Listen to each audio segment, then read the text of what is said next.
لله الحمد لله نحمده ونستعينه ونستغفره ونعوذ بالله من شرور أنفسنا ومن سيئات أعمالنا من يهده الله فلا مضل له ومن يضلله فلا هادي له ونشهد أن لا إله إلا الله ونشهد أن محمدا عبده ورسوله أما بعد فأعوذ بالله من الشيطان الرجيم بسم الله الرحمن الرحيم إن عدة الشهور عند الله 12 شهرا في كتاب الله وقال النبي صلى الله تعالى عليه وسلم لا عدوى ولا طيرة ولا هم ولا صفر صدق الله العظيم وصدق رسوله النبي الكريم ونحن على ذلك لمن الشاهدين والشاكرين والحمد لله رب العالمين. اسلام نے جتنا زور اعتقادیات پہ دیا ہے اتنا زور کسی اور چیز پہ نہیں دیا. اعتقاد جتنی اہم چیز ہے اسلام میں اتنی اہم چیز کوئی نہیں ہے. اچھے اعمال ضروری ہیں، اچھے اعمال میں مزہ آتا ہے، اچھے اعمال میں طبیعت میں سرور آتا ہے، ایک تازگی پیدا ہوتی ہے. جب انسان اللہ کے سامنے رونا دھونا کر لیتا ہے تو ایک بڑا سکون سا محسوس ہوتا ہے، دل ہلکا ہو جاتا ہے وغیرہ وغیرہ وغیرہ. ذکر اللہ کر لینے سے ایک تشفی دل کو ہو جاتی ہے اور ایسی بے شمار چیزیں ہو جاتی ہیں جب انسان کسی اچھے عمل کو کرتا ہے. لیکن ہر مرتبہ ایسا نہیں ہوتا کہ ایمان لانے کا کوئی مزہ محسوس ہوتا ہے. ایسا نہیں ہے کہ میں مسلمان ہوں مجھے بڑا مزہ آ رہا ہے، نماز پڑھیں تسلی ہوتی ہے میں نے نماز پڑھی ہے، ذکر کرتا ہے تسلی ہوتی ہے الحمدللہ آج کی تسبیحات ہو گئی ہیں.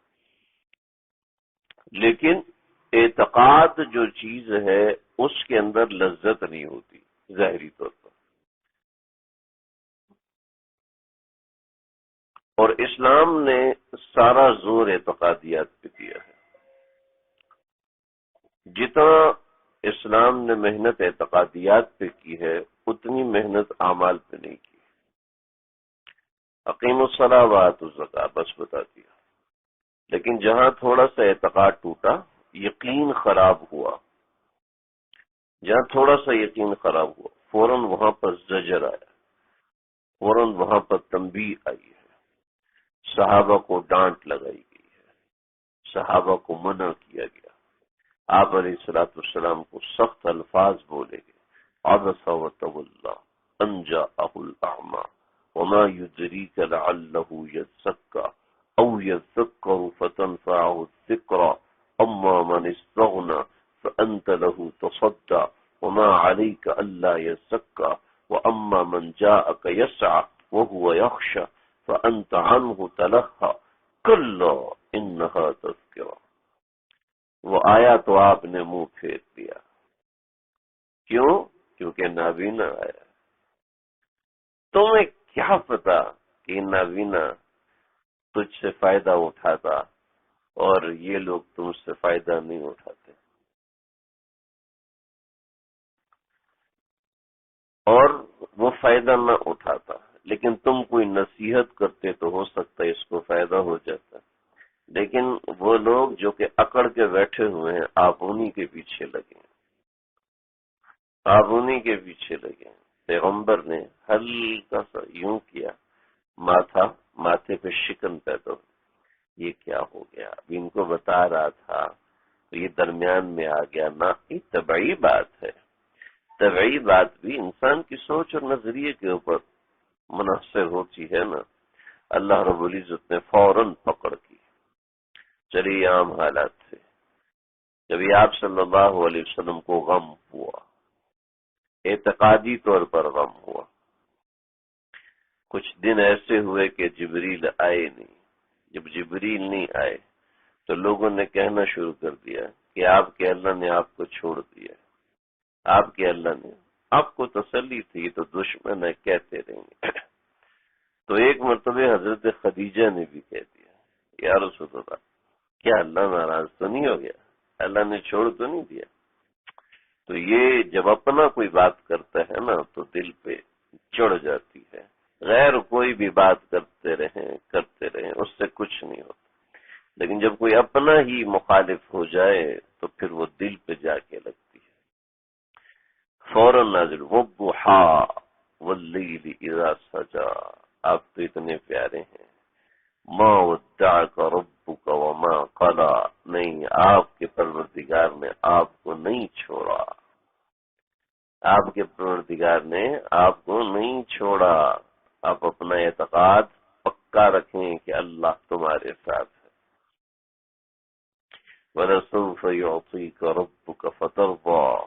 ارے اب ہم آپ کو اتنا دیں گے کہ آپ خوش ہو جائیں.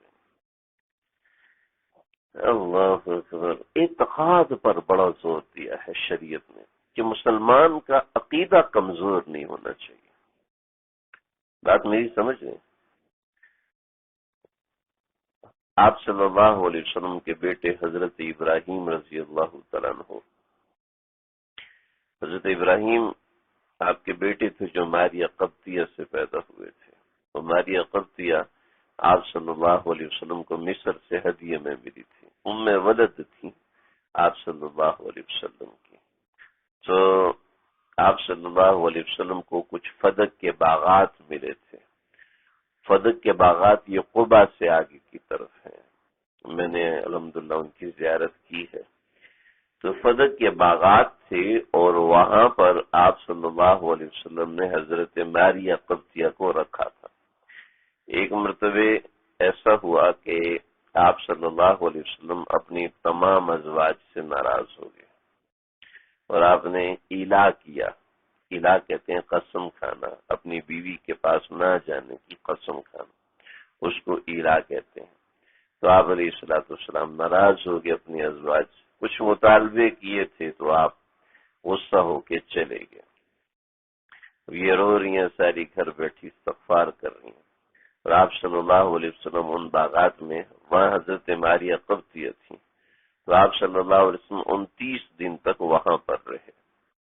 اور جب پھر 29 دن کے بعد واپس آئے تو امہات المومنین اور صحابہ نے کہا آپ نے تو 1 مہینے کی بات فرمائی. تو آپ نے فرمایا کبھی کبھی مہینہ 29 دن کا بھی ہوتا ہے. تو پتہ چلا کہ وہ مہینہ 29 دن کا تھا. 29 دن کے بعد یعنی 1 مہینے کے بعد آپ نے رجوع. تو یہ فدق کے باغات وہاں پر ایک یہ موقع ہے جب پورا مہینہ آپ علیہ السلام نہیں آئے. اور ایک آپ علیہ السلام کو کولے میں تکلیف تھی. تو کولے میں تکلیف کی وجہ سے آپ صلی اللہ علیہ وسلم 1 مہینے تک گھر میں رہے. اور آپ صلی اللہ علیہ وسلم گھر کے اندر ایک ہی جگہ پر قیام پذیر رہے. تو خیر یہ تو اس سے چونکہ 1 مہینہ وہ اور 1 مہینہ یہ تو ایک جیسا واقعہ ہے تو اس لیے بتا دیا. تو حضرت ماریہ قبطیہ رضی اللہ تعالیٰ عنہ کا گھر وہاں پہ تھا. تو آپ صلی اللہ علیہ وسلم کے بیٹے حضرت ابراہیم رضی اللہ تعالیٰ عنہ ماریہ قبطیہ سے ہوئے تھے. تو ماریہ قبطیہ نے پیغام بھجوایا کہ یا رسول اللہ حضرت ابراہیم کی طبیعت خراب ہو رہی، ابراہیم کی طبیعت خراب ہو رہی ہے اور آپ جلدی پہنچے. آپ صلی اللہ علیہ وسلم بھاگے. حضرت سعد ابن ابی وقاص، حضرت عبد الرحمن ابن عوف، حضرت عمر ابن خطاب، حضرت ابو بکر صدیق، یہ سارے صحابہ پیچھے بھاگے لیکن آپ تیز دوڑے. آپ ایسے دوڑے کہ آپ صلی اللہ علیہ وسلم کی چادر مبارک آپ کے کندھے پہ اچھل رہی تھی. صحابہ فرماتے ہیں پوری کوشش کے باوجود ہم آپ صلی اللہ علیہ وسلم کے قریب نہیں پہنچ سکے. تو آپ علیہ السلام جب وہاں پہنچے تو اسی وقت حضرت ابراہیم کی جان نکلی ہے. آپ کی آنکھوں میں آنسو تھے، آپ رو رہے تھے. جب یہ سارا ہوا، کفن دفن کا انتظام ہوا، آپ علیہ السلام نے حضرت ابراہیم کو دفن کیا. اس کے بعد دیکھا تو سورج گرہن لگ گیا. تو صحابہ کرام نے بات کرنا شروع کر دی کہ عرب میں یہ مشہور تھا کہ جب کسی بڑے کی موت ہوتی ہے یا جو کوئی بڑی چیز ہوتی ہے، کوئی بڑا حادثہ پیش آتا ہے یا بڑی شخصیت کے ساتھ کوئی غم کا واقعہ پیش آتا ہے تو سورج گرہن ہو جاتا ہے. چنانچہ صحابہ کرام نے کہا کہ ہاں اب سورج گرہن ہوا ہے، اس کی وجہ یہ ہے کہ حضرت ابراہیم رضی اللہ تعالیٰ عنہ کا انتقال ہوا ہے۔ تو آپ کے بیٹے ہیں حضرت ابراہیم اور ان کا انتقال ہوا ہے، تو یہ بہت بڑا صدمہ ہے جس کی وجہ سے سورج بھی غم منا رہا ہے۔ ایک غلط اعتقاد تھا، ہم تو اس کو اس حساب سے سوچتے بھی نہیں ہے نا، لیکن ایک غلط اعتقاد تھا جو آپ صلی اللہ علیہ وسلم شدید غم اور تکلیف کے باعث کے باوجود مسجد نبوی تشریف لائے، اور مسجد نبوی تشریف لا کے آپ علیہ السلام نے ممبر پہ کھڑے ہوئے اور آپ نے سب کو جمع فرمایا، جمع فرما کے فرمایا ان الشمس والقمر آیاتان من آیات اللہ، سورج اور چاند یہ اللہ کی نشانیوں میں سے ایک نشانی ہے، لا ينخسفان من موت احدکم، لا ينخسفان بموت احدکم، تم میں سے کسی کی موت کی وجہ سے ان کو گرن نہیں لگتا، یعنی اللہ کے حکم سے ان کو گرن لگتا ہے، اللہ کے حکم سے یہ روشنی دیتے ہیں، اللہ کے حکم سے یہ اوپر آتے ہیں، اللہ کے حکم سے یہ نیچے جاتے ہیں۔ کتنا زور دیا ہے اعتقاد کے اوپر۔ مشہور تھا عرب میں کہ جو جس کے گھر کے باہر الو بیٹھ جائے، جس کے گھر کے باہر الو بیٹھ جائے اس گھر میں موت ہو جاتی ہے، اس گھر میں موت۔ جیسے مشہور ہے نا، ایک عورت ہے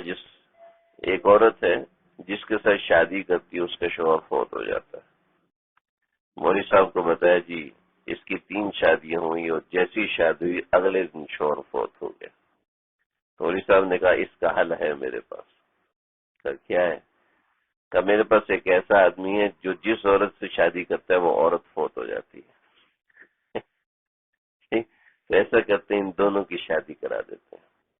چلو مولوی صاحب نے دونوں کو بلایا، دونوں کا نکاح کر دیا، اگلے دن مولوی صاحب فوت ہو گئے۔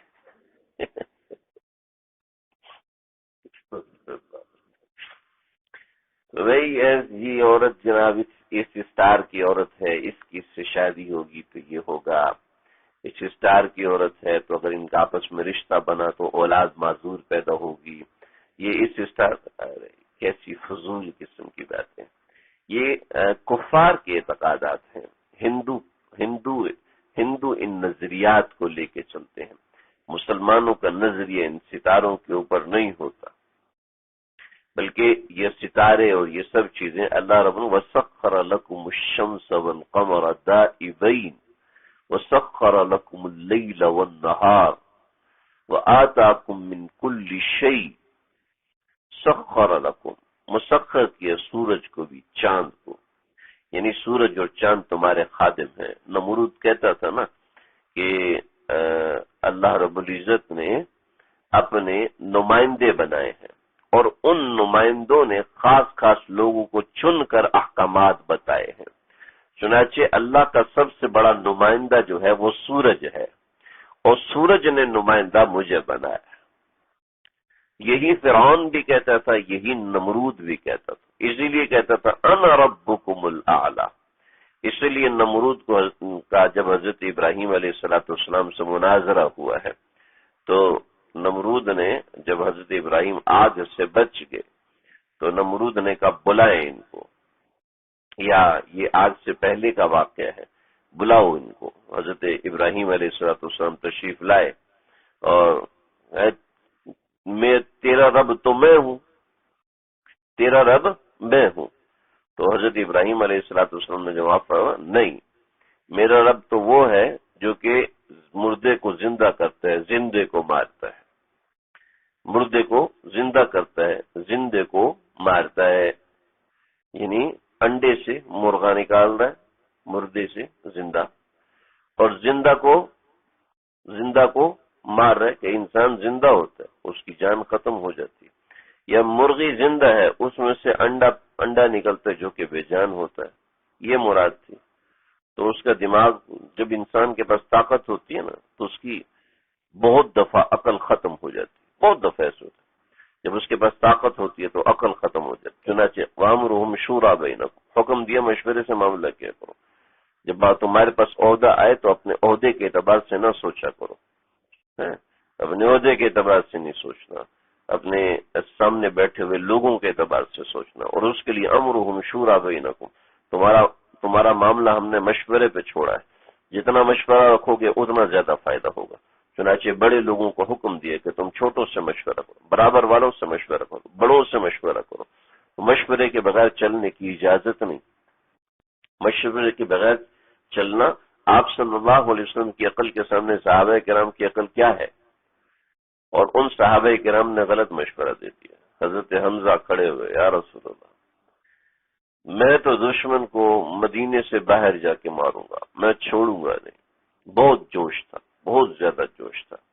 حضرت انس ابن نضر کھڑے ہوئے، یا رسول اللہ میں دشمن کو مدینہ کی دیوار کے پاس بھی نہیں آنے دوں، اور یوں قسم کھائی اور توں قسم کھائی۔ آپ صلی اللہ علیہ وسلم نے جب دیکھا کہ یہ لوگ پکے ہوئے پڑے ہیں تو آپ علیہ الصلوۃ والسلام اندر گئے، اور اندر سے آپ صلی اللہ علیہ وسلم زیرہ پہن کر آئے۔ تو حضرت حمزہ کو احساس ہوا کہ میں نے جوش میں کہہ دیا، حضرت انس ابن نضر کو احساس ہوا میں نے جوش میں کہہ دیا، پیغمبر کی بات سن لینی چاہیے تھی، آپ صلی اللہ علیہ وسلم کا مشورہ مان لینا چاہیے تھا۔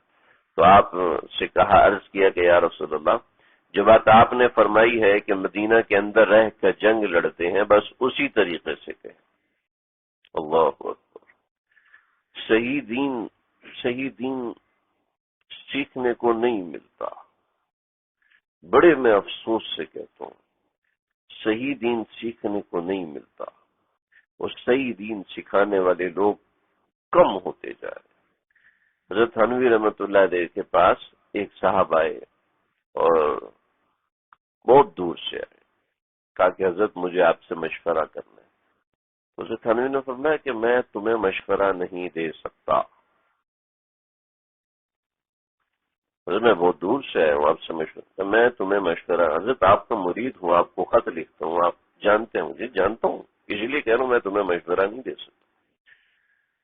ملفوظات جلد نمبر 2 میں یہ واقعہ لکھا ہوا ہے، پتہ نہیں کس جگہ پر ہے۔ کہا، فرمایا کہ میں تمہیں مشورہ نہیں دوں گا، کیوں؟ فرمایا کہ تم مشورے کو حکم سمجھنا شروع کر دیتے ہو، اور کہ وضع شیء فی غیر محلہ ظلم، تو مشورے کو حکم سمجھنے لگ پڑتے ہو، لہذا مشورے کی ویلیو، مشورے کی اہمیت ختم ہو جاتی ہے، اور یہ ظلم ہے۔ میں جانتا ہوں کہ تم مشورے کو مشورہ نہیں سمجھو گے، تم مشورے کو حکم سمجھو گے۔ پیغمبر نے یہاں پر کیا بات کی، کتنا بڑا مضمون سمجھایا۔ پیغمبر جانتے تھے، خواب دیکھا تھا، آپ علیہ الصلوۃ والسلام نے صحابہ کے سامنے خواب کو بیان فرمایا کہ میرا مشورہ یہ ہے کہ ہم مدینہ کے اندر رہیں، اور باہر دشمن ہمارے مقابلے میں باہر رہے، تو ہم محصور ہوں گے، دشمن کی تعداد زیادہ ہوگی، اس کو کھانے پینے کو کچھ ملے گا نہیں، لہذا وہ تتر بتر ہو کے ختم ہو جائے گا۔ ہم 1000 ہیں اور وہ 3500 ہیں، یہ مقابلہ نہیں ہے، لہذا ہمیں مقابلہ نہیں کرنا چاہیے، دفاع کرنا چاہیے۔ احد کے موقع کی بات کر رہا ہوں۔ عبداللہ بن ابی کا بھی یہ مشورہ تھا کہ یا رسول اللہ بات یہ ہے کہ جب تک ہم مدینہ کے اندر رہ کے مقابلہ کیا ہے ہم فتح یاب ہوئے ہیں، اور جب مدینہ سے باہر ہم جا کے دفاع کیا ہے تو ہم ناکام ہوئے، یہ ہمارا تجربہ رہا ہے۔ تو آپ صلی اللہ علیہ وسلم نے یہ رائے دی، تو صحابہ نے عرض کیا کہ یا رسول اللہ اس مشورے کی کیا وجہ ہے؟ تو آپ نے فرمایا کہ میں نے خواب دیکھا ہے، اور خواب دیکھا کہ ایک گائے ہے جو کہ ذبح ہو گئی، اور میری جو تلوار ہے وہ اس کے دندانے جو ہے وہ ٹوٹے ہوئے ہیں، خراب ہوئے پڑے ہیں۔ یا رسول اللہ اس کی کیا تعبیر ہے؟ تو آپ نے فرمایا گائے ذبح ہوگی، مطلب اپنا مال ضائع ہو، میرا مال تم ہو، صحابہ ہو، اس کا مطلب ہے کہ کچھ لوگ ذبح ہو سکتے ہیں، شہید ہو سکتے ہیں، اور جو آپ کی تلوار پہ دندانے پڑے ہیں تو فرمایا کہ میرا کوئی خاندان کا قریبی آدمی بھی مجھے چھوڑ کر جا سکتا ہے۔ جب اتنا بڑا خطرہ میں دیکھ رہا ہوں، محسوس کر رہا ہوں، تو میرا مشورہ یہ ہے کہ مدینہ کے اندر رہ کے لڑا جائے۔ تو حضرت حمزہ کو جوش آیا، اور ان دوسرے صحابہ کون ہے جو آپ کے کسی خاندان والے کو ہاتھ لگا سکے؟ ہم سینہ سپر ہو جائیں گے، ہم مقابلے کے لیے کھڑے ہو وغیرہ وغیرہ وغیرہ، جوش کی داستان رقم کی۔ آپ علیہ السلام زرہ پہن کر آئے تو صحابہ کرام نے عرض کیا رسول اللہ اب نہیں، آپ کی بات۔ آپ نے اپنے مشورے کو مشورہ رکھا، حکم کا درجہ نہیں دیا۔ اللہ اکبر۔ اصل دین، اصل جو دین ہے، جو سکھایا ہے پیغمبر صلی اللہ علیہ وسلم۔ اللہ اکبر۔ تو خیر یہ جنگ میں مسلمانوں کو شکست ہوئی، دندان مبارک شہید ہوئے اور بہت چیزیں ہوئی، بہت ساری باتیں ہوئی۔ میرے ساتھی جو تھے، میں نے اس میدان میں کھڑے ہو کے ان کو بتایا کہ کہاں مسلمان، میں پہلے گیا کئی علماء سے پوچھا کہ جنگ احد ہوئی کہاں پہ تھی، تو کافی ساری چیزیں پوچھنے کے باوجود سمجھ میں نہیں آتی تھی، تو کافی واضح سمجھ میں آیا کہ جنگ کہاں پر ہوئی، کس جگہ پہ آپ صلی اللہ علیہ وسلم گرے تھے۔ آپ کی جو خود تھی، اس کی کڑیاں، خود ایسے نا ایک ٹوپی ہوتی ہے لوہے کی ٹوپی ہوتی ہے، اور اس کے ادھر پوری زنجیروں کا ایک جال بنا ہوتا ہے۔ یہ جب آپ صلی اللہ علیہ وسلم یوں گرے ہیں تو وہ جو زنجیریں تھیں وہ آپ کے رخسار مبارک کے اندر چلی گئی تھی۔ حضرت عبد الرحمن ابن عوف رضی اللہ عنہ نے اس کو نکالا، لیکن وہ نکل گئی، باریک باریک کڑیاں ہوتی ہیں، باریک باریک کڑی ہوتی ہے، وہ اندر گئی وہ نکل نہیں رہی۔ ضرورت ہے ایسے نکالے کہ آپ صلی اللہ علیہ وسلم کو تکلیف نہ ہو۔ تو کیا کیا انہوں نے، اپنے دانت ڈالے اور دانتوں کے ذریعے سے اس کو کھینچا اور کھینچ کر یوں باہر نکالا، لیکن زور اتنا لگا کہ سامنے کے دونوں دانت ٹوٹ گئے۔ صحابہ فرماتے ہیں کہ ہم حضرت عبد الرحمن ابن عوف کو بغیر دانتوں کے جب دیکھتے تھے تو ہمیں پہلے سے زیادہ خوبصورت لگتے تھے۔ حالانکہ سامنے کے دو دانت نہ ہو تو انسان کتنا بھدا لگتا ہے، ہمیں وہ دو دانتوں کے بغیر زیادہ خوبصورت لگتے تھے، دو دانتوں کے ساتھ اتنے خوبصورت نہیں لگتے تھے۔ تو یہ شکست ہوئی ہے، اور شکست ہونے کے بعد اللہ رب العزت حکم دے رہے ہیں ان سے مشورہ کیا کرو۔ شکست ہونے کے بعد حکم دے کیا ہے؟ اعتقاد مضبوط۔ فرمایا کہ مسلمانوں کا اعتقاد، اس میں سب سے پہلی چیز جو میں حدیث ذکر کرنا چاہتا ہوں، واضح طور پر فرمایا اعتقاد مضبوط کرنے کے لیے لا عدوى، فرمایا کوئی بیماری کسی کو نہیں لگتی، کوئی بیماری کسی کو کسی سے نہیں لگتی ہے۔ یہ تو کرونا وائرس کیسے لگ جاتا ہے؟ کرونا وائرس کیسے لگ جاتا ہے؟ اسی کو آپ صلی اللہ علیہ وسلم سے پوچھا، آپ نے جب فرمایا کہ کوئی بیماری کسی کو کسی سے نہیں لگتی، تو آپ کے پاس مسئلہ، یا رسول اللہ ہم دیکھتے ہیں کہ ایک اونٹ کو خارش لگتی ہے، ایک اونٹ کو خارش لگتی ہے، اور اس سے خارش دوسرے اونٹ کو، تیسرے اونٹ کو لگ جاتی ہے، تو وہ کیسے لگتی ہے؟ فرمایا کہ پہلے اونٹ کو کیسے لگی تھی؟ پہلے اونٹ کو کس نے لگائی تھی؟ پہلے اونٹ کو بھی اللہ نے لگائی۔ وائرل فیور ہے، وائرل کھانسی نزلہ بخار ہے، مسلمان اپنا اعتقاد مضبوط رکھیں کہ بیماری وائرل ہے، ٹھیک ہے لگ رہی ہے، لیکن اللہ کے حکم کے بغیر نہیں لگ سکتی۔ دوسری آپ میں اتقوا البریش، جس شخص کو برس کا مرض ہو اس سے ایسے بچو جیسے کہ تم سانپ سے بچتے ہو، جیسے تم سانپ سے بھاگتے ہو۔ کیوں فرمایا؟ احتیاط کرنے کا فرمایا۔ احتیاط کرنے کا کیوں فرمایا؟ ایک طرف فرمایا بیماری نہیں لگتی، دوسری طرف فرمایا احتیاط کرو۔ چنانچہ مسجدوں میں 3 فٹ کا فاصلہ رکھوایا تھا حضرت شیخ الاسلام مفتی تقی عثمانی سے، احتیاط کے طور پر، اس عقیدے کے طور پر نہیں کہ اس سے بیماری مجھے لگ جائے گی، اس عقیدے کے طور پر نہیں، اس عقیدے کے طور پر یاد رکھنا نہیں۔ بچے کو بخار ہے تو ساری ماں تو مر جائے نا، وائرل فیور ہے تو ماں کو بھی تو لگ جانا، ماں کو بخار ہے تو بچوں تو فوت ہو جائیں، تو ماں کو اتنے سالوں میں بخار ہی نہیں ہوتا۔ چنانچہ جب طاعون کا مرض تھا، طاعون کا مرض، کرونا وائرس نے تو کچھ بھی نہیں کیا، طاعون کے مرض نے ایسا کیا ہے کہ طاعون کے مرض کی کاؤنٹنگ کی جائے تو 2/3 آبادی کو طاعون نے ختم کیا ہے۔ 2/3 آبادی کو طاعون نے ختم کیا ہے۔ کیسے ختم کیا؟ طاعون کیسے؟ بندہ گیا ہے نماز پڑھنے کے لیے، راستے میں گٹلی نکلی ہے، ادھر موڑ سے مرا، نیچے گر کے مر گیا، اور تاریخ گواہ ہے کہ ان کا جنازہ مسلمانوں نے پڑھائے ہیں۔ ہندوستان کی تاریخ واضح ہے، کئی ہندوؤں کی میت کو مسلمان گھروں میں لے کر آئے، ان کو کچھ بھی نہیں ہوا۔ حالانکہ مرا ہوا آدمی جو وائرل مرض سے مر جائے وہ تو ایک بیماری کا منبع بن جاتا ہے ڈاکٹروں کے نزدیک، لیکن شریعت کیا کہتی ہے؟ احتیاط ہے اس لیے کہ مسلمان کا عقیدہ خراب نہ ہو، اعتقاد خراب نہ ہو۔ اعتقاد کی باتیں سننے میں مزہ نہیں آتا زیادہ، میں سمجھ رہا ہوں، لیکن میں تھوڑی خشک بات ہے لیکن میں کر رہا ہوں۔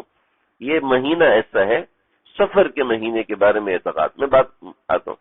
تو اعتقاد اللہ رب العزت نے مسلمان کا بڑا مضبوط بنایا، مسلمان کے اعتقاد کو کوئی چیز ہلا نہیں سکتی۔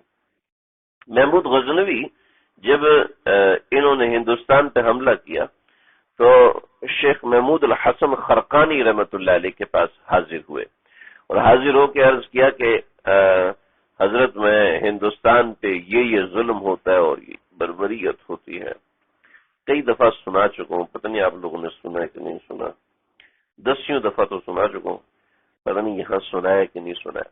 ہندوستان کے اندر مسلمانوں کے ساتھ جو معاملات ہوتے تھے، انسانوں کے ساتھ، مسلمانوں کے بعد انسانوں کے ساتھ جو معاملات بڑے خطرناک ہوتے تھے کہ جو ان کا مندر تھا، اس مندر کی خاص عبادت تھی کہ جوان بچیوں کو لاتے تھے، ان کی عزت لوٹی جاتی اور سر عام ان کو ذبح کیا جاتا تھا، چاہے وہ ہندو بچی ہو چاہے مسلمان بچی ہو۔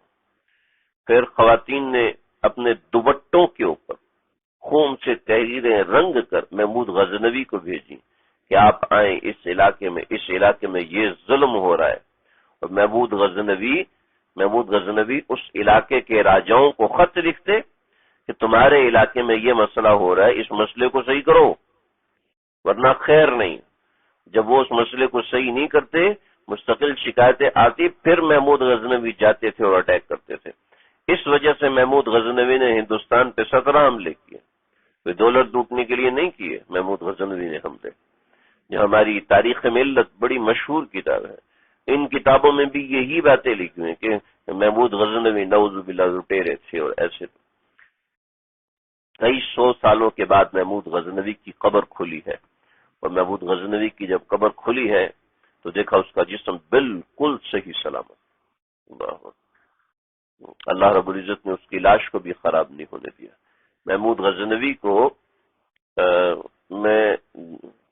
ہم جب مدرسے والے جب قرآن و حدیث کا مطالعہ کرتے تو بہت سی چیزیں سمجھ میں نہیں آتی، تو استادوں سے بھی پوچھتے ہیں پھر بھی سمجھ میں نہیں آتی، تو کبھی سفر میں کبھی ایسا کئی موقع آتا ہے تو کسی بڑے عالم دین سے ملاقات ہوتی ہے تو ان سے پوچھ لیتے ہیں۔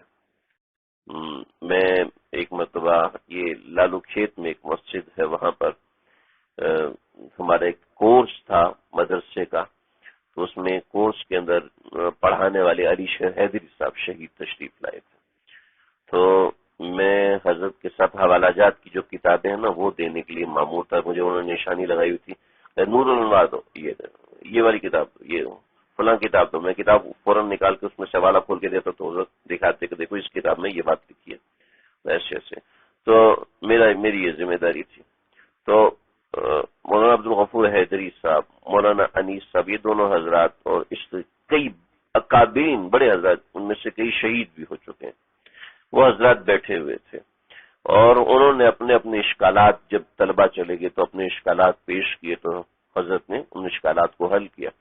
تو ایسے تلاش ہوتی ہے کسی بڑے عالم دین کی جس نے زندگی گزاری ہو، اور ان کو ظاہری بات ہے بہت خاص چیزیں ملی ہوتی ہیں، بہت سے معاملات ان کے سامنے کھلے ہوتے ہیں۔ چنانچہ محمود غزنوی جب بھی کسی بڑے عالم سے ملتے تو ان سے 3 سوال کرتے، اور یہ 3 سوال کہتے کہ مجھے ان کے جواب چاہیے۔ سوال بتاؤں آپ لوگوں کو؟ بتاؤں؟ محمود غزنوی کا پہلا سوال تھا، یہ جو حدیث ہے ان العلماء ورثۃ الانبیاء، علماء انبیاء کے وارث ہیں. اب یہ حدیث کس نے نقل کی؟ کسی عالم نے نقل کیا، ہو سکتا خود ہی بنائی ہو. عالم نے عالم سے سنی، اس نے اس سے سنی، اس نے اس سے، اس نے کرتے کرتے کرتے کرتے وہاں تک پہنچ گیا. صحیح ہے جی. تو وہ سب تو علماء تھے، ہو سکتے مولویوں نے خود ہی بنائی ہو. ٹھیک ہے، تو کسی پہ بھروسہ ہی نہیں ہے، تو اب یہ حدیث ہو سکتے مولویوں نے بنائی ہو. اور کیا جواب ہے اس کا؟ کوئی جواب نہیں. یہ سب ایماندار تھے، وہ تو آپ بھی ایماندار ہیں جی، ہم جانتے ہیں. وہ سب سچے تھے، آپ بھی سچے ہیں، ہم مانتے ہیں. لیکن یہ اشکال ہے، کیا جواب ہے اس کا؟ اب کون جواب دے گا اس کا؟ کسی کو نہیں ہے. دوسرا، میرا والد سبکتین بادشاہ تھا، اور بادشاہ کی ایک وقت میں کئی بیویاں ہوتی ہیں، اور اس زمانے میں باندیاں بھی ہوتی تھیں. تو ان کے حرم میں عورتیں بھری ہوتی تھیں، عورتیں بھری ہوتی تھیں. جو علاقے میں دشمن کی ملکائیں اور یہ وہ افزر فوجیوں کو تو غلام ہیں، باندھی ہیں، وہ تو بادشاہ کی عقد میں آئیں گی، بادشاہ کے حصے میں آئیں گی. ادھر کی شہزادی فلاں کے راجے کی بیٹی، فلاں کے راجے کی بیٹی، وہ سینکڑوں خواتین. اب بادشاہ کے پاس تو وقت ہی نہیں اپنی بیوی کے پاس آنے کے لیے. بادشاہ تو پریشان ہے، اور امور سلطنت ہے، کبھی ادھر جاتا ہے، کبھی ادھر جاتا ہے، کبھی یہ کبھی وہ. ظاہری بات ہے، وہ تو اس کو ڈر تھا کہ پتہ نہیں ایسا نہ ہو کہ میں اپنی ماں اپنے باپ کا بیٹا ہوں بھی کہ نہیں ہوں. یہ وجہ اس کی کہتی. سبکتین بہت خوبصورت تھے، اور محمود غزنوی بالکل بھی خوبصورت نہیں تھے، بالکل بھی خوبصورت نہیں تھے. ان کو دیکھ کے بعض دفعہ ایسا ہوتا ہے کہ لوگ ڈر جاتے تھے. ایسا بھی ہوتا. جیسے ہمارے ایک بہت بڑے بزرگ تھے علامہ جاہز رحمۃ اللہ علیہ. علامہ جاہز رحمۃ اللہ علیہ کی شادی نہیں ہو رہی تھی بیچارے. تو وہ شکلاً انتہائی کریہ المنظر تھے، یعنی بد شکل تھے، بہت ہی بد شکل. کچھ لوگ ہوتے ہیں ایسے. تو ایسا ہوا کہ ایک دفعہ میں بازار میں سے گزر رہا تھا، تو ایک خاتون نے مجھے، علامہ صاحب، میری قسمت کھل گئی. یہ تو اتنی خوبصورت عورت ہے، خود مجھے دعوت دی. چلو پیچھے چلے چلے چلے چلے چلے. اب سوچ رہے ہیں اب میری بھی شادی ہوگی، میں بھی بتا سکوں گا فلانا ڈیمانا. وہ ایک مصور کی دکان پہ پہنچی، کہتی اس طرح، یہ کہہ کے دوسری طرف سے نکل گئی. سب پریشان، کیا ہوا بھائی؟ یہ سارے خواب خراب ہو گئے. کیا ہوا؟ کہتے حضرت کچھ نہیں، حضرت آپ بہت بڑے بزرگ ہیں. نہیں حضرت بتائیں، بتانا پڑے گا، میں یہاں سے جاؤں گا نہیں، مجھے بتاؤ. میں آپ کو نہیں بتا سکتا. نہیں بتانا تو پڑے گا، میں جاؤں گا نہیں. کافی دیر گزری. تو حضرت آپ نہیں جاتے تو میں بتاتا ہوں. اصل میں یہ عورت آئی تھی اور کہتی تھی کہ میرا بچہ بہت شرارتی ہے، تو میں اس کو ڈرانے کے لیے نا شیطان کی تصویر بنانا چاہتی ہوں. تو میں نے کہا کہ شیطان ہوتا کس طرح کا ہے؟ تو آپ کو لے کے آئی تھی، کہتے اس طرح. تو بعض لوگ ایسے ہوتے ہیں، شکل میں خوبصورت نہیں ہوتے. کسی کو اللہ نے اس کو جمال دیا تو کوئی نارمل شکل کے ہوتے ہیں. تو محمود غزنوی کو یہ اشکال تھا کہ پتہ نہیں میرا باپ اتنا خوبصورت، میری ماں اتنی میں ایسا بد شکل کیسے ہو گیا. اور تیسرا سوال یہ، اب یہ اس کا جواب کون دے گا؟ کس کے پاس نہیں. تو تیسرا اس کا سوال تھا کہ میری مغفرت ہوگی یا نہیں ہوگی. میری مغفرت ہوگی یا نہیں ہوگی. اب اس کا جواب تو کسی کے پاس نہیں ہے. تو ایک مرتبہ محمود غزنوی باہر کھڑے ہوئے تھے، تو دیکھا کوئی گوشت وغیرہ پک رہا تھا. تو گوشت جن انگیٹھیوں پہ پک رہا، کوئلوں پہ پک رہا تھا، تو اس سے روشنی نکلتی. تو روشنی کے اندر ایک طالب علم یوں کتاب الٹی کر کے مطالعہ کر رہا تھا. تو فرمایا یہ طالب علم تو بیچارہ بڑا ہی مستحق ہے. تو ایک بہت بڑی قندیل ہوتی ہے، بہت بڑی موم بتی، لالٹین سمجھ رہے ہیں، اس کے اوپر شیشہ لگا ہوتا تھا، تو روشنی اس کو اپنے سپاہی سے کہا کہ جاؤ یہ اس کو دے دو. اس کو دے دی. اس کو دی ہے، اور رات کو سوئے ہے تو خواب میں آپ صلی اللہ علیہ وسلم تشریف لائے، اور آپ نے فرمایا اے سبکتین کے بیٹے. پہلے سوال کا جواب ہو گیا. اے کتین کے بیٹے. پہلا سوال تھا نا میں اپنے باپ کی اولاد ہوں بھی کہ نہیں، جواب ہو گیا. دوسرا سوال تھا کہ علماء انبیاء کے وارث بھی ہیں یا بھی مولویوں نے خود ہی کھڑی ہوئی بات کہ ہمارے ایک وارث کی مدد کرنے کی وجہ سے. تیسرا سوال تھا میری مغفرت ہوگی یا نہیں ہوگی، کہ اللہ نے تیری بخشش کر دی. اے سبکتین کے بیٹے، ہمارے ایک وارث کی مدد کرنے کی وجہ سے اللہ نے تیری بخشش کر دی. ایک جملے میں سارے سوالوں کا جواب ہو گیا. سبحان. تو یہ ہے محمود غزنوی، یہ گئے تھے محمود الحسن خرقانی کے پاس. محمود الحسن خرقانی کو بتایا کہ جی یہ مسئلہ ہے، ہم حملہ کرنا چاہتے ہیں، فوج ہماری بہت کم، دشمن کی تعداد بہت زیادہ، لیکن ظلم ایسا ہے کہ میں بیٹھ نہیں سکتا.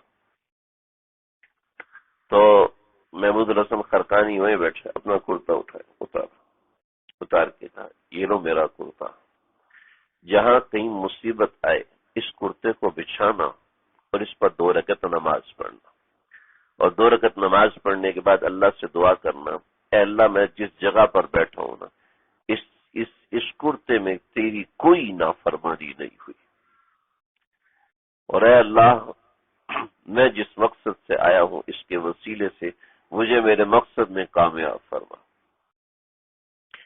جب محمود غزنوی آیا ہے سمندر کے راستے کرتے کرتے فوج آدھی رہ چکی تھی. جب دشمن نے دیکھا سومنات کا منظر سمندر کے کنارے، اور جب محمود غزنوی وہاں پہنچا تو دشمن نے چاروں طرف سے حملہ کیا. فوج اتنی نہیں تھی کہ ایک طرف سے مقابلہ کر سکتی، چاروں طرف سے مقابلہ کیسے ہو سکتا تھا. اور سومنات ہندوؤں کا وہ مندر تھا جیسے ہمارے لیے کعبۃ اللہ کی مسجد جتنی مقدس ہے، اتنی سومنات کا مندر ہندوؤں کے لیے تھا. خود سوچیں ہندوؤں کے اعتقادات کا کیا حال ہوگا، اور وہ کس جوش سے آئے ہوں. جب دیکھا گر گئے اور پھنس گئے، اب مارے گئے، بچیں گے نہیں، وہ کرتا نکالا، اس پہ نماز پڑھے. ایسا طوفان آیا کہ دشمن کی صفیں الٹ گئیں، مسلمان محفوظ رہے، دشمن کی صفیں الٹی، اور صرف 3 سے 4 دن کی جنگ ہوئی کہ دشمن بھاگ گیا. جب سومنات کے مندر کے اندر پہنچے ہیں تو دیکھا، میں اعتقاد کا بتا رہا ہوں، دیکھا کہ بت ہوا میں معلق ہے. ہوا میں معلق ہے، دائیں بھی کچھ نہیں، بائیں بھی کچھ نہیں، آگے بھی کچھ نہیں، پیچھے بھی کچھ نہیں، اوپر بھی کچھ نہیں، نیچے بھی کچھ نہیں، اور ہر چیز دائیں بائیں سے گزر رہی ہے. بت اپنی جگہ پر قائم ہے ہوا میں.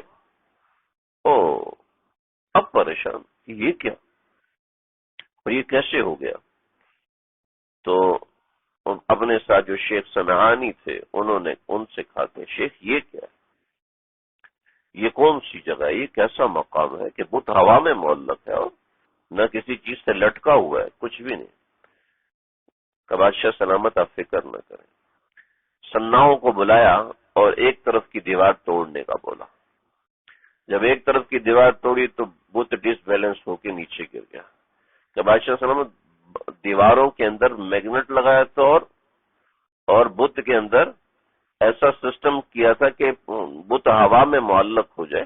آپ سمجھتے ہیں میگنیٹک فیلڈ اس طریقے سے بنایا جاتا ہے، اس طریقے سے ہو سکتا ہے. تو یہ میگنیٹک فیلڈ تھا جس کی وجہ سے ایسے چل رہا تھا. اس وقت یہ ٹیکنالوجی دوسری جگہوں پر نہیں تھی، یہاں پر تھی اس سے کم. یعنی اگر ہم جیسا ہوتا تو وہیں بیٹھ جاتا، یار یہ جگہ تو نہیں گرائی جا سکتی. جبکہ دنیا کے یہودیوں اور عیسائیوں اور ہندوؤں نے ہر قسم کے مال کی پیشکش کی کہ محمود غزنوی اس بت کو ہمیں بیچ دے، یہ مندر ہمیں بیچ دے اور ہم اس کو بچا لیں. اور یہ نہ میں بت شکن ہوں، بت فروش نہیں ہوں. اللہ اکبر. تو اسلام نے اعتقادیات پہ بہت زور دیا، بہت زور دیا. خبردار قبر پکی نہ بناؤ، خبردار، اور سختی سے منع. جو قبر پکی ہوگی 40 دن میں ایک اللہ کی رحمت کا قطرہ اس کی طرف متوجہ نہیں ہوگا. اتنی سختی کر دی. حضرت علی سے فرمایا جاؤ قبروں کو منہدم کر دو، یا اتنا کر دو کہ وہ صرف ایک بالش اونچی رہے، اس سے زیادہ اونچی نہ رہے. اعتقاد اتنا مضبوط بنا ہے مسلمان کا. چنانچہ بیماری کے حوالے سے سمجھایا کہ نہیں، لا عدوا، بیماری کسی کو نہیں لگتی، اللہ کا حکم ہوگا تو لگے گی، اللہ کا حکم نہیں ہوگا تو بالکل نہیں. میرے ایک دوست کورونا کے بالکل آخری سٹیج سے واپس آئے، بالکل آخری سٹیج سے واپس آئے، ٹھیک ہے، یعنی سمجھ لیں کہ ختم ہو چکے تھے، وینڈ پہ جا چکے تھے، وہاں سے واپس آئے ٹھیک ٹھاک. ان کی بیوی کو کچھ بھی نہیں ہوا، بیوی کو کچھ بھی نہیں ہوا، اور بھائی اسی کنڈیشن میں چلے گئے جو کسی دوسری جگہ پہ رہتا تھا، کوئی ملاقات نہیں. کیا ہے؟ بیماری لگانے والے اللہ کی ذات ہے. بیماری خود بخود کسی سے نہیں لگتی ہے، بیماری جب اللہ لگائیں گے تب لگے گی. حضرت خالد ابن ولید کے سامنے ہندو رب بھی آیا، کہنے لگا آپ ہمارے اوپر فتح حاصل نہیں کر سکتے، ہم یا تو مر جائیں گے، یا پھر بھاگ جائیں گے، آپ ہمارے اوپر حکومت نہیں کر سکتے. کہا کیوں؟ کہا ہمارے پاس یہ انگوٹھی ہے، اس انگوٹھی میں زہر ایسا ہے کہ کوئی اتنا لمحہ بھی نہیں رک آ کے بتا سکی یہ زہر میٹھا ہے یا کڑوا ہے، منہ میں ڈالتے ہی گیا. زہر کا اثر پانی میں زیادہ ہوتا ہے نا. ہاں، کلاؤ پانی منگوایا، اس پانی میں وہ انگوٹھی ڈالی اور زہر کی تھیلی پھاڑی، اس میں زہر نکلا سبز رنگ کا اور وہ اس میں مکس ہوا. کب مل گیا؟ نظر آ رہا ہے؟ ہاں نظر ہے. زہر کی بدبو آ رہی ہے؟ جی آ رہی ہے. بسم اللہ الذی لا یضر مع اسمہ شیء فی الارض ولا فی السماء وهو السمیع العلیم، اور اٹھایا اور پی گئے زندہ سلامت. کچھ ہوا مجھے؟ مارنے والی ذات اللہ کی. تو ہمارا یقین کمزور ہے، عقیدہ اللہ رب العزت نے ہمارے عقیدے میں زور دیا، اپنا عقیدہ مضبوط بنو. لا عدوى ولا طیرۃ، نحوست کسی کی نہیں ہوتی. یا صبح میں نے کس کی شکل دیکھ لی تو جو آج پورا دن خراب گزرا. یہ بات عام طور پہ ہمارا مزدور طبقہ بھی کہتا ہے، پڑھا لکھا طبقہ بھی کہتا ہے. نہیں، یہ بات صحیح نہیں ہے. ایک بادشاہ تھا، اس کو کسی نے بتایا کہ فلاں آدمی ہے، اس کی کوئی بھی شکل دیکھ، شہزادی نے لکھا، اس کی کوئی بھی شکل دیکھتا ہے نا وہ اتنا بیمار ہو جاتا ہے کہ مرنے والا ہو جاتا ہے، اس کو لے کے جاؤ. تو بادشاہ نے کہا اچھا، اتنا منحوس آدمی، اس کو تو زندہ رہنے کا حق نہیں. بادشاہ سے لیکن بات یہ ہے کہ میں ایسے ہی کسی کو ایسے نہیں کروں گا، پہلے مجھے دکھاؤ. اگلے دن ملاقات کروائی، جیسی ملاقات بھی بادشاہ بیمار ہو گیا، بادشاہ بیمار ہو گیا. او پکڑ کے گرفتار کر لیا، گرفتار کیا، اور بادشاہ سلامت جب بچ کے آئے تو پھانسی کی سزا پہ دستخط کیے کہ پھانسی اس کو دو. ہوگی پھانسی. پھانسی کے تختے پہ لٹکایا تو کہا بادشاہ سلامت ایک بات کہنا چاہتا ہوں، اگر آپ سن لیں تو آپ کی بڑی مہربانی ہوگی، ورنہ میں مرنے تو والا ہوں، آپ کی مرضی ہے. کہاں سناؤ. تو بادشاہ سلامت بات یہ ہے کہ میں منحوس ہوں، مجھے صبح صبح جو دیکھتا ہے وہ بیمار ہو جاتا ہے. یہ بات لوگوں میں مشہور ہے، آپ کو تصدیق ہوگی. آپ مجھے صبح صبح ملے تو آپ بھی شدید بیمار ہوگے، بڑی مشکل سے واپس آئے، جان بچی آپ کی. لیکن مجھ سے زیادہ منحوس آپ ہے. کہا وہ کیسے؟ میں کیسے منحوس ہوں؟ کہ آپ نے مجھے دیکھا تو آپ بیمار ہوئے، لیکن میں نے آپ کو دیکھا ہے تو میں پھانسی کے تختے پہ چڑھ چکا ہوں، تو مجھ سے پہلے پھانسی آپ کو ہونی چاہیے. نحوست کچھ نہیں ہوتی، نحوست برائی کے اندر ہے، گناہ میں نحوست ہے. فی ایام نحسات، نحوست اس چیز میں ہوتی ہے جس کے اندر نافرمانی شامل ہو. جب انسان نافرمانی کرتا ہے تو اس میں نحوست لگ کے رہتی ہے. گناہ کرے گا تو آنکھوں سے گناہ کرے گا تو آنکھوں میں نحوست آئے گی. دماغ سے گناہ کرے گا تو دماغ میں نحوست آئے گی. دماغ سے نیکیاں کرے گا تو دماغ میں نیک چیزیں آئیں گی، نیک فال پیدا ہوں گے. جب گناہ کرے گا تو گناہ کی نحوست چڑھ کے رہے گی، مل کے رہے گی. آج نہیں تو کل نہیں تو پرسوں مل کے رہے. ہاں الا من تاب، کوئی شخص توبہ کرے تو بات کی ہاں پہلے ہی گناہ کر رہا تھا کہ میں بعد میں توبہ کروں، بعد میں توبہ کروں گا، ایسے یہ کوئی کھیل نہیں ہے شریعت. تو نحوست گناہوں کے اعمال میں، لیکن جس چیز میں نحوست ہم اس سے نہیں ڈرتے. الو سے ڈریں گے، آج بلی وائر رو رہی ہے، اس سے ڈرنا شروع کر دیں گے. کوئی جانور گاڑی کے نیچے آ گیا، اس سے ڈرنا شروع کر دیں گے، پتہ نہیں کون سا گناہ کر دیا تھا کہ یہ نحوست والا کام ہو گیا، یہ نحوست والی بات ہو گئی. نہیں، نحوست صرف گناہ میں ہے، یاد رکھیے. اور وہ نحوست لگ کے رہتی ہے. نحوست کسی وقت میں نہیں ہے، کسی لمحے میں نہیں، کسی شخصیت میں نہیں، کسی چیز میں نہیں. سمجھ رہے جی؟ میں جس دن بھی میں یہ والی گھڑی پہنتا ہوں نا، اس دن میری طبیعت خراب ہو جاتی ہے. جس دن یہ آپ کی سوچ ہے. چنانچہ شریعت نے بد فالی لوگے تو برا ہوگا، نیک فالی لوگے تو نیک ہوگا. انا عند ظن عبدی بھی. ہائے بچہ بیمار نہ ہو جائے، ہائے بچہ بیمار نہ ہو جائے، ہائے بچہ بیمار نہ ہو جائے، وہ ہو جاتا ہے. بار بار چیخنے والے کا بچہ بیمار ہو ہی جاتا ہے. وہ 50 دفعہ کہے گا، اللہ ایک دفعہ تو سنیں گے نا. اس لیے زبان سے اچھے الفاظ بولنے چاہیے، برے الفاظ نہیں بولنے چاہیے. جب زبان سے انسان برائی ہی سوچے گا، برائی ہی کرے گا، تو اس کو برا ہی اثر ملے گا. ایک صاحب تھے، ان کا نام ہمارے ایک بزرگ ہیں، ان کی خانقاہ میں تھے. انہوں نے اس کا نام توکلی رکھ دیا. توکلی. اس نے کہا کہ جی میں نے حج پہ جانا ہے. ٹھیک ہے جی. ہم نے ایسا کیا کہ رات کو بورڈنگ کرا لی. بورڈنگ سمجھتے ہیں نا، جہاز کا اندر سیٹ وغیرہ بک ہو جاتی ہے، لیکن وہاں بورڈنگ ہوتی ہے کہ میں جانے کے لیے تیار ہوں. تو رات کو ہم نے بورڈنگ کرا لی. اس نے نہیں کروائی. اللہ خیر کریں گے بھی، کرا لو. کرانی نہیں چاہیے، میں اس کی تعلیم نہیں دے رہا ہوں. پہلے انسان کو جی میں بس ٹھیک ہے دیکھا جائے گا. اب کیا ہوا؟ اب ان کا انتظار کر رہے ہیں. بورڈنگ کا ٹائم ختم ہونے میں 5 منٹ باقی تھے. ان لوگوں نے بورڈنگ بند کر دی. ابھی آیا توکلی آیا. اس نے کہا جی میرے بھی تو 5 منٹ باقی ہیں، آپ نے بند کیسے کر دیا؟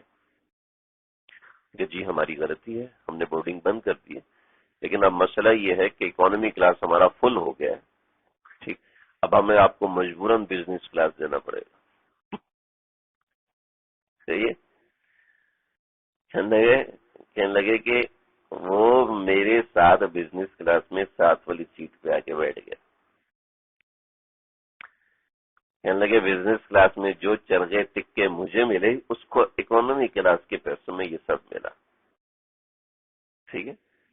پھر بزنس کلاس کے لیے الگ سے کاؤنٹر کھلتا ہے، الگ سے امیگریشن ہوتی ہے، وہ سب ہوتا ہے. تو وہ ہمارا وی آئی پی لانچ بنا اور وہاں پر ہمیں لے کر گئے. اور ایسے ہوا.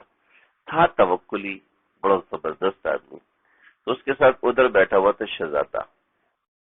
لگے ہم لوگ گئے اپنے ہوٹل میں. کہتے کبوتر چوک سے آگے ہمارے ہوٹل تھے، عام سے ہوٹل. اس ہوٹل میں گئے اور وہ شہزادے کے ساتھ محل میں گیا. ٹھیک ہے. حج کے بعد ملا 5-6 کلو وزن بڑھا کے. کہتے ہیں یہ لوگ اتنا کھلاتے ہیں، اتنا کھلاتے ہیں، اتنا کھلاتے ہیں، میں کیا کروں؟ میں بھاگ کے آیا ہوں. توکلی. تو اللہ پہ ومن يتوکل علی اللہ فهو حسبہ. بھائی اب منفی باتیں نہیں کرنا، منفی چیزیں نہیں سوچنا. ہاں اس کا مطلب یہ بھی نہیں کہ بچے کو اٹھا کے پھینک دیا، نہیں کچھ نہیں، اللہ خیر یہ معنی بھی نہیں ہے. لیکن یہ کہ اللہ پہ بھروسہ کرے. کیسا ہو جائے گا جی، ویسا ہو جائے گا، یہ ایسا نہ ہو جائے، ویسا. انسان مثبت سوچنا چاہیے. ڈاکٹر کی دوائی کھانے سے یہ نہ ہو جائے، وہی ہو جاتا ہے. انا عند ظن عبدی بھی، میرا بندہ جو سوچے گا میں اس کے ساتھ ویسا معاملہ کروں. اللہ نے انسان کے دماغ میں ایسی طاقت رکھی ہے. چنانچہ ولا تیر نحوست نہیں ہے کسی. ہاں تم خود نحوست والا بولو گے تو ہوگا، تم اچھا بولو گے تو اچھا ہوگا. چنانچہ آپ صلی اللہ علیہ وسلم 3 دن سے انتظار کر رہے ہیں. تیسری دفعہ آیا ہے سہیل ابن عمر. آپ نے میں سہیل کا مطلب ہے آسان کام کرنے والا. قد سہل اللہ امرکم. سہیل آیا، اللہ تمہارا کام آسان کرے گا، اللہ تمہارا کام آسان کرے گا. اور ہوتا ہے. تاجروں سے پوچھو کیسے روزی ملتی ہے، کیسے کسٹمر آتا ہے. یہ اتنی محنت کرتے ہیں، کوئی بھی نہیں آتا. کوئی محنت نہیں کی، 50 آگے. کیا ہے؟ اللہ چلا رہے ہوتے ہیں. اللہ چلا رہا. جب انسان جی اتنی بڑی مارکیٹ ہے فرنیچر کی، میں بھی دکان کھول لوں گا، میرے پاس کون آئے گا؟ پہلے سے لوگ نہیں آتے. ان سب دکانداروں کو روزی مل رہی ہوتی ہے کہ نہیں ہوتی؟ جو انسان مثبت سوچ کے آگے بڑھتا ہے، اللہ اس کے لیے راستے کھولتے ہیں. کوئی چیز منحوس نہیں ہے، یاد رکھو. کوئی چیز منوجی، کالا کپڑا منحوس ہے، یہ جانور کسی کے گھر کی دیوار پہ بیٹھ گیا تو منحوس ہے، بلی روئی تو منحوس ہے، اگر بچی نے بتا دیا چاند نظر آ گیا تو پورا مہینہ منحوس گزرے گا، اگر بچے نے بتا دیا تو پورا مہینہ برکت والا گزرے گا۔ دیکھو بچی نے بتایا تو سارے گھر والے بیمار ہو گئے۔ لا عدوہ ولا طیر ولا حامہ، کوئی جانور، کوئی ایسی چیز منحوس نہیں ہوتی، ولا سفر، اور فرمایا سفر کا مہینہ بھی منحوس نہیں ہوتا۔ یہ سفر کا مہینہ ہے جی، سب لوگ ختم قرآن کریں گے تاکہ گھر میں برکت ہو، سفر کا مہینہ ہے، روزی تنگ ہو رہی ہے، لہذا 21 مرتبہ سورہ مزمل سارے گھر والے پڑھو۔ سورہ مزمل پڑھنے کا کون سا گناہ ہے جی؟ آپ غلط اعتقاد کے ساتھ پڑھیں گے تو ثواب کی بجائے گناہ ملے گا۔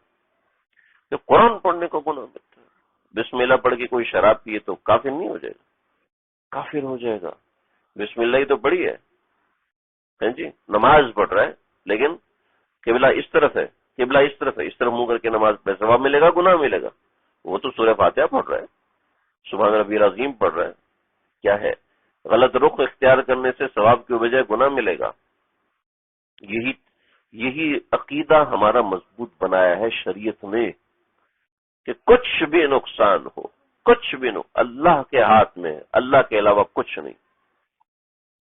ابھی میرے ایک جاننے والی فیملی ہے، ان کے ایک رشتہ دار وہ دم کرتے ہیں، جنات ان کے قبضے میں، اور جناب یہ ہوا یہ فلاں چیز پھنس گئی، ہم اس کے پاس چلے گئے، انہوں نے دم کیا فوراً ٹھیک ہو گئی، فلاں جگہ درد ہو گیا اور انہوں نے دم کیا فوراً ٹھیک ہو گیا، فلاں جگہ چیز گم گئی، انہوں نے جنات کو حاضر کیا، پتہ کر کے بتایا۔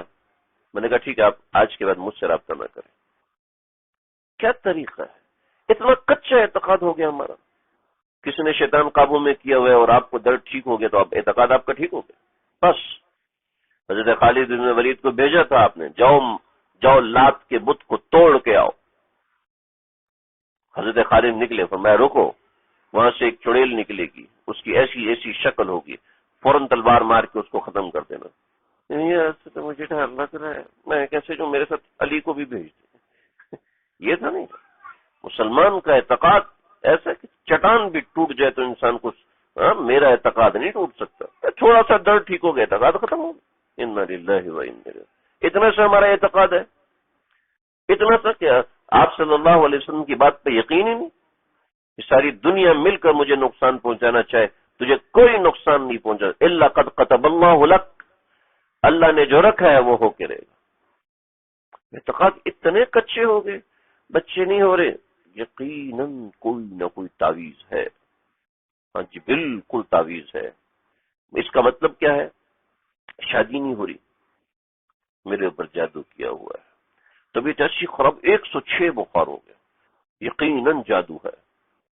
مطلب یہ ہے کہ اللہ تو آپ کو صحت دینا چاہتے ہیں لیکن فلاں نے جادو کیا تو اب اللہ مجبور ہو گیا آپ کو 106 بخار کرنے پر، ہے نا؟ یہ مطلب ہے اللہ تو آپ کو اولاد دینا چاہتے ہیں لیکن فلاں نے روکی ہوئی ہے۔ استغفر اللہ، یہ معنی ہے نا؟ ہماری خواتین کا اعتقاد بہت جلدی ٹوٹتا ہے اعتقاد کہ جی فلاں سے تعویذ لیا اولاد ہوتی ہے، فلاں سے تعویذ لیا اولاد۔ اللہ یعنی کہ نہیں کرتے۔ شفا کے لیے آپ ڈاکٹر سے رجوع کریں، جو شریعت نے طریقہ کار بتایا ہے وہ کریں، چند کلمات مبارکہ ہیں وہ کریں۔ ہاں کچھ بزرگ ہیں جو شرعی حدود میں رہ کے کچھ تعویذ دے دیتے ہیں، کوئی دم کر دیتے ہیں، حضرت تھانوی کے اعمال قرآنی ہے، لیکن مستند ہوں۔ ایسے نہیں کہ خواتین بھی سامنے بیٹھی ہیں، اللہ کے نبی کی شریعت تو یہاں توڑ رہے ہیں، تو آپ کون سے اللہ تعالیٰ کے احکامات کے مطابق تعویذ دیں گے؟ عورتوں کے سر پہ ہاتھ رکھنا، نامحرم کو ہاتھ لگانا جائز ہے؟ اللہ کے نبی اگر ایسا ہوتا تو اللہ کے نبی کسی کے سر پہ ہاتھ رکھ دیتے نا۔ 15 مہینے انصار کے ہاں لڑکا پیدا نہیں ہوا، مدینہ میں مہاجرین انصار میں ہاں لڑکا پیدا نہیں ہوا۔ جب حضرت عبداللہ بن زبیر پیدا ہوئے تو سب نے خوشیاں منائی کہ لڑکا پیدا ہوا ہے۔ یہودی کہتے تھے ہم نے جادو کر دیا، اب ان کا لڑکا پیدا نہیں ہوگا، لڑکیاں پیدا ہوں گی۔ اللہ کے نبی نے تو کہیں نہیں کہا آئے ساری خواتین آئے، میں ان کے سر پہ ہاتھ رکھتا ہوں، ان کو میں تعویذ دیتا ہوں، ان کے اوپر میں دم کرتا ہوں، دیکھتے ہیں کیسے بیٹا نہیں ہوتا۔ انا للہ و انا الیہ راجعون۔ جو ہمارا اعتقاد اتنا مضبوط بنایا گیا ہے، یہ اعتقاد ایسے ٹوٹتا ہے کہ رسول اللہ صلی اللہ علیہ وسلم کا ارشاد ہے قرب قیامت میں ایسا زمانہ آئے گا کہ صبح مسلمان ہوگا، رات کو کافر ہوگا، رات کو مسلمان ہوگا، صبح کافر ہوگا، اپنے غلط اعتقاد کی وجہ سے، اپنے کچے اعتقاد کی وجہ سے۔ مسلمان کا یقین اور مسلمان کا اعتقاد اتنا مضبوط ہوتا ہے۔ سیدنا حضرت عبداللہ بن بجلی رضی اللہ تعالیٰ ہو سامنے کڑا رکھا ہے، کڑھائی، بہت بڑی کڑھائی جس کو کڑا کہتے ہیں، اس کے اندر تیل کھول رہا ہے، ایک قیدی کو بلایا، اس میں ڈال دیا، گوشت الگ اور ہڈیاں الگ ہو گئی، چند سیکنڈ میں گوشت گل کے الگ ہو گیا ہڈیوں سے، اتنا کھول رہا ہے۔ اب ان کو سامنے لایا تو دیکھا تو رونے لگے شاید مسلمان کچا ہو گیا، بلاؤ اس کو، رو کیوں رہے ہو؟ کرو اس لیے رہا ہوں کہ اذیت سے جان نکلے گی، کاش کہ ایسی 100 جانیں ہوتی، اللہ کے لیے اذیت سے نکلوا دیتا، اللہ کے لیے اذیت سے نکلوا دیتا۔ مسلمان کو تو ایسا اعتقاد ہونا چاہیے، یا پھنسی نکل آتی ہے، پھوڑا نکل آتا ہے، یہ مسئلہ ہے، وہ مسئلہ ہے، اور کیا ہے اس کے لیے جناب تعویذ کیا ہوا ہے، فلاں نے تعویذ کیا، فلاں نے جادو کیا، فلاں تو تعویذ کرتی رہتی ہے نا، وہ کرتی رہے تعویذ۔ تمہارا عقیدہ کمزور ہوگا تو لگے گا، تمہارا عقیدہ مضبوط ہوگا تو ہزاروں تعویذ ہو جائے کچھ نہیں ہو سکتا، ہزاروں تعویذ ہو جائیں کچھ نہیں ہو سکتا۔ یہ تعویذ کیوں نہیں کرتے ملٹی نیشنل کے اوپر؟ یہ تعویذ کیوں نہیں کرتے انڈیا کے اوپر کہ ایسے بلا وجہ ہم نے لاکھوں کی فوج رکھی ہوئی ہے، تو چند تعویذ دبا دیں ساری فوج خود ہی چل اندھی ہو جائے گی، نظر ہی نہیں آئے گا ان کو۔ اللہ حفاظت فرمائے۔ مسلمان کا اعتقاد اتنی کچی دیوار نہیں، تو سفر کا مہینہ ہمیں یہی سمجھا، توہم پرستی سے نکلے، مسلمان توہم پرست نہیں ہوتا۔ اللہ مجھے آپ کو ہم سب کو سمجھنے کی توفیق دے۔